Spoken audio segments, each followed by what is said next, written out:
You're going to have to give the president, you're going to have to allow a president, any president, to have immunity so that that president can act and do what he feels and what his group of advisors feel is the absolute right thing.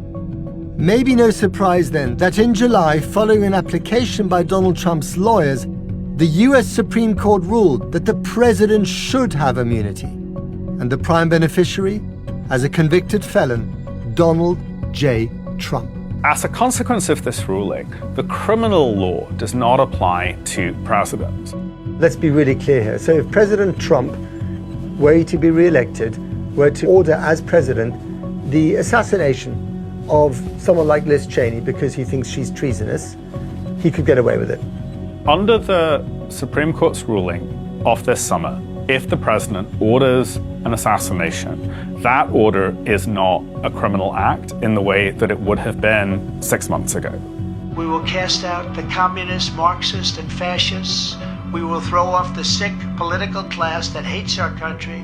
We will rout the fake news media, and we will drain the swamp. He sees himself as having been victimized by many people in his first term and by enemies in Congress and around the country.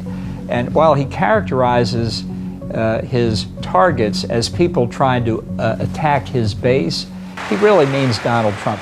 President Trump is not going to be an American leader who's going to be pushed around, and he's going to be a formidable adversary. And he is really a genius. But the thing a genius? I totally think he's a genius. Why? Well, first of all, it's instinctive.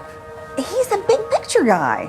But, you work out the details. He's a big picture guy, but he gets the big picture when most other guys who are doing the details, they never get the big picture. What about those who say that electing Donald Trump is fundamentally endangering America's democracy? If we can elect Donald Trump against the media, the establishment, the criminal trials, if we, the voters, can decide and say, nope, we still want him, and that happens and that process goes through, that's actually an amazing sign of, wow, the people do decide here.